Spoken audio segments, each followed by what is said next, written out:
भारतीय किसान संघाच्या प्रयत्नांना यश. हिरण्यकेशी नदीतून गाळ काढण्यासाठी मंजुरी. 10,45,00,000 रुपयांचं बजेट मंजूर करण्यासाठी प्रस्ताव दाखल. जलसंपदा विभागाच्या बैठकीत पालकमंत्री हसन मुश्रीफ यांच्या उपस्थितीत निर्णय. हिरण्यकेशी नदीला 2019 ते 2024 या काळात 3 वेळा महापुराचा सामना करावा लागला. या महापुराचं संकट दूर करण्यासाठी हिरण्यकेशी नदीतून गाळ काढण्याची मागणी भारतीय किसान संघासह अन्य संघटनांनी सातत्याने केली होती.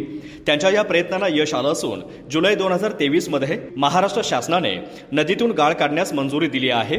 हिरण्यकेशी नदीतून गाळ काढण्यासाठी अंदाजे 10,45,00,000 रुपये इतक्या बजेटची तरतूद करण्यात आली आहे. 23 सप्टेंबर रोजी कोल्हापूर जिल्हाधिकारी कार्यालयात झालेल्या बैठकीत जलसंपदा विभागाच्या कार्यकारी अभियंता कार्यालयाने महाराष्ट्र शासनाकडे गाळ काढण्यासाठी प्रस्ताव दाखल केला आहे. भारतीय किसान संघाच्या 4 वर्षाच्या सातत्यपूर्ण प्रयत्नांमुळे हा प्रस्ताव तयार करण्यात आला.